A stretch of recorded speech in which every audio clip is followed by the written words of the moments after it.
Hi, making the Desert X even better? I think it's possible. My name is Dennis and welcome to the channel. In the previous video I've talked about my Dab Rabbit sticker set, which turned out very great. And in this video I'm going to talk about luggage, and a lot of protection. What did we encounter? What are my first impressions? And how did the install went? So let's dive in.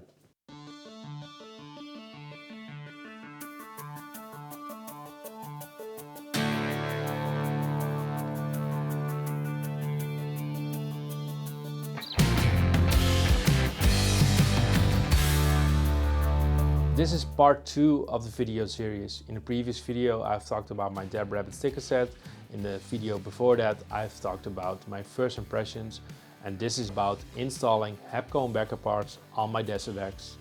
I'm going to try to make this bike on-road and off-road focused, and some of these parts are more on-road and some of these parts are more off-road focused. A couple of days ago I went to Rick from Jack's Racing Garage and he helped me install these parts. I will break down the video in 3 parts. The first part is why did I choose this part, the second part is how did the install went, and the third part is what are my first impressions. Okay, so let's begin at the front. I have the headlight protector installed and it was a pretty easy install. You only need to remove 4 bolts, you need to place some spacers and your headlight is protected. I highly recommend to protect your headlight because if you're going to ride off-road, you're gonna hit some stones, you're gonna hit some branches, and those will destroy your headlight. And your headlight is a very expensive piece of kit. I do like the overall look of the Headlight Guard. It makes the bike a lot more rugged. Going down below, we have the Crashbars. And I do think those are the most important parts to install on your bike if you're riding off-road.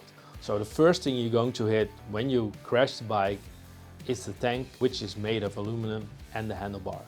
Because the tank is made of aluminum, that means you're going to easily scratch it and maybe even puncture it or dent it. So protect your tank and use Crashbars. Installation was pretty straightforward. Some bolts you need to be removed and you need to combine it with the water pump guard to save some spaces and to have a full package. There's one quick little thing that I wanted to show you. This is my Moto Guzzi Grezzo. My other bike review is also coming soon. But yeah, the Desert X, one thing that I really like about the Crashbars are those holes underneath on the plate. This part really reminds me of the old Africa Twins and really gives a 90s vibe. And yeah, it looks much more rugged with it than without it. For the Crashbars, I chose these pretty cool Crashbar bags. Those are called the Crashbar bags V1. Not original name. I really like them. You have one for the right and one for the left. They're universal. They also fit in other Crashbars. They are sturdy, they're waterproof. I highly recommend to buy these if you want to store some stuff on your Crashbars. But yeah, if you're going to crash it, it will hit it. There's one thing that is really important and often overlooked, and that is a Sidestand enlarger.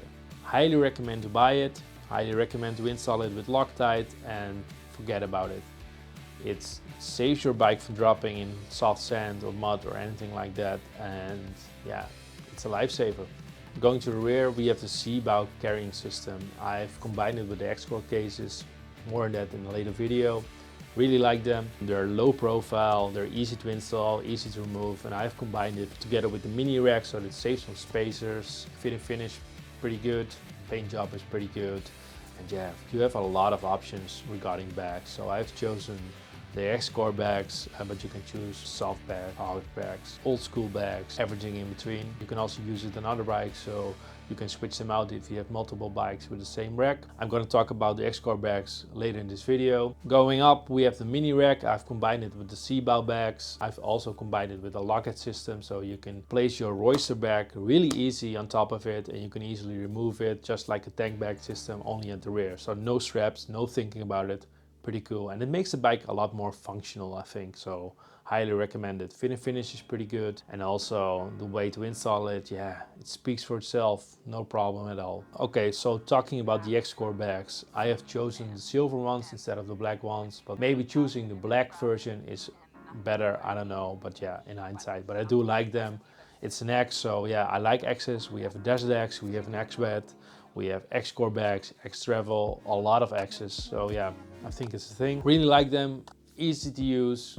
You can open them in several ways. I will do a separate review video about all the gear that I have from Hepco Becker regarding luggage. Overall, I'm really happy with the fit and finish, the quality, the ease of use, and the installation of the Hepco Becker parts. And the bike is much more on-road and off-road focused right now than before. In the next video, we're going to install a lot of gadgets. So TPMS sensor, trackers, Garmin Sumo, LED lights, and also a lot of protection parts. So yeah, stay tuned. If you like this video, please give a thumbs up. And if you want to see more Desert X content or other motorcycle related content, please consider to subscribe and see you in the next video. Bye.